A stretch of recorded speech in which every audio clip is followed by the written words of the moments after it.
दीपावली पर अपने घर रायपुर गए गवर्नर के एक निजी चैनल से बातचीत में दिए गए बयान ने एक बार फिर झारखंड में सियासी भूचाल ला दिया है। राज्यपाल रमेश बैस ने कहा कि दिल्ली में पटाखे प्रतिबंधित हैं, लेकिन झारखंड में कभी भी एटम बम फूट सकता है। राज्यपाल का ये बयान झारखंड के सियासी घटनाक्रम के लिए काफी महत्वपूर्ण माना जा रहा है। हालांकि उन्होंने ये भी कहा कि राज्य में सरकार को अस्थिर करने की उनकी कोई मंशा नहीं है। होती तो आयोग की सिफारिश पर निर्णय ले चुके होते, लेकिन वो बदला लेने या बदनाम करने की भावना से काम नहीं करते। वो संवैधानिक पद पर हैं और उन्हें संविधान की रक्षा करनी है। यही कारण है कि उन्होंने चुनाव आयोग से सेकंड ओपिनियन मांगा है, और ऐसा इसलिए भी किया है कि कोई उन पर उंगली ना उठाए। सेकंड ओपिनियन आने पर ही फैसला लिया जाएगा कि उन्हें क्या करना है। लेकिन जैसे ही चुनाव आयोग का पत्र आया, राजनीतिक गतिविधियां तेज हो गई थी, जबकि घबराने की जरूरत नहीं थी। जो होना है वो तो होगा ही, लेकिन कई अटकलें लगाई जाने लगी।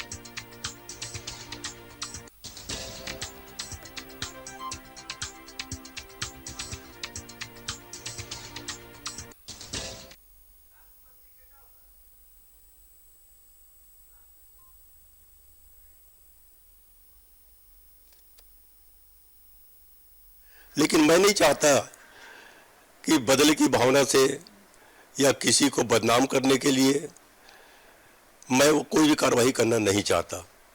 चूंकि मैं संवैधानिक पद में हूँ, मुझे संविधान की रक्षा करना है, संविधान के अनुसार चलना है।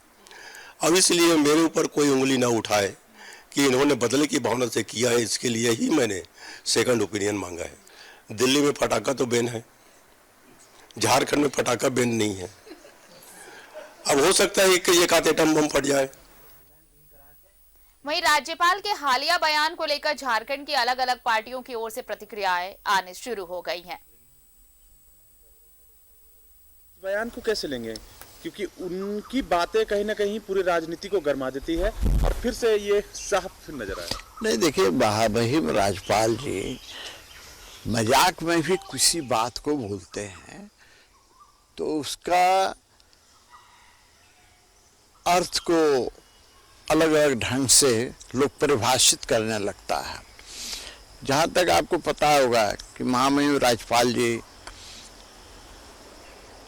कई बार, मुझे जहाँ तक याद है कि 7-8 बार सांसद रहे, केंद्र में मंत्री रहे, तो इतना वरिष्ठ नेता है और राजनीतिक व्यक्ति है, तो हंसी मजाक चलते रहता है। पत्रकार लोग से स्वाभाविक है कि कोई भी जो राजनीति में रहता है, पत्रकार लोगों से चोली दामन का संबंध होता है, तो अब कुछ न कुछ मजाक किया होगा, पत्रकारों ने भी कुछ पूछा होगा और उन्होंने उसी पर आधार पर कुछ बोल दिया, तो उसका एक आधा बम फूटने का मतलब नहीं, बम का मतलब बम। अब देखिए, फिर वही बात, अब बम का अर्थ क्या हुआ?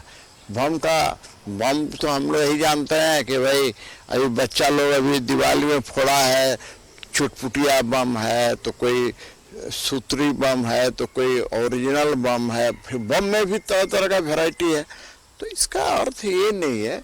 उन्होंने कुछ मजाक में इस तरह की बातें की हो जाती है ना, वो तो आप देखते हैं सीपी सिंह जी, जैसे अभी उन्होंने कहा, तो अब यहाँ पर बयानबाजी शुरू हो जाएगी। आप अभी जेएमएम की ही बात कर ले, जेएमएम कहने लगेगा कि कहीं ना कहीं जो राज्यपाल है वो एक पक्ष होकर खेलते हैं। देखिए, महामहिम राज्यपाल महोदय राजनीतिज्ञ व्यक्ति होने के कारण भी जब महामहिम राज्यपाल बन गए हैं तब उनकी भूमिका बदल गई है। तो उनकी भूमिका संवैधानिक प्रमुख की है और संविधान की रक्षा करना उनका दायित्व बनता है। तो अब आरोप लगाने वाले तो राष्ट्रपति पर भी लगा देते हैं,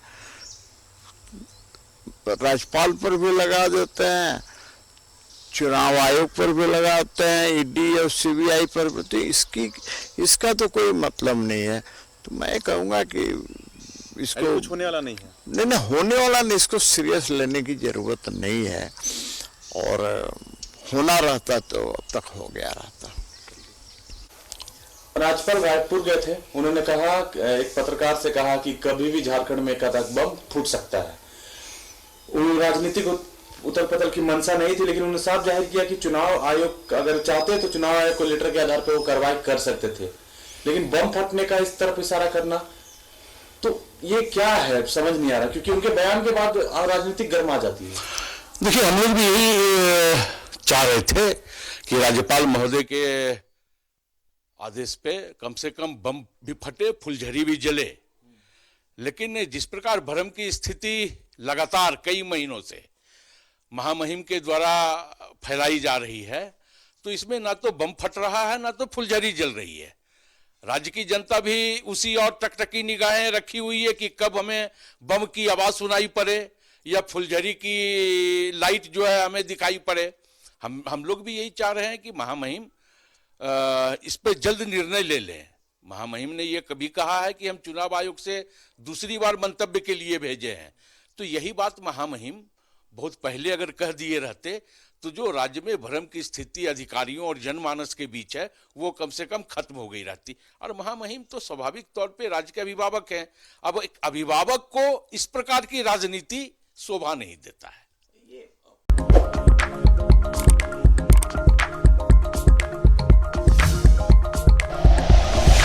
like and share videos, subscribe करें हमारा चैनल और प्रेस करें बेल आइकॉन। न्यूज़ 11 भारत, सच है तो दिखेगा।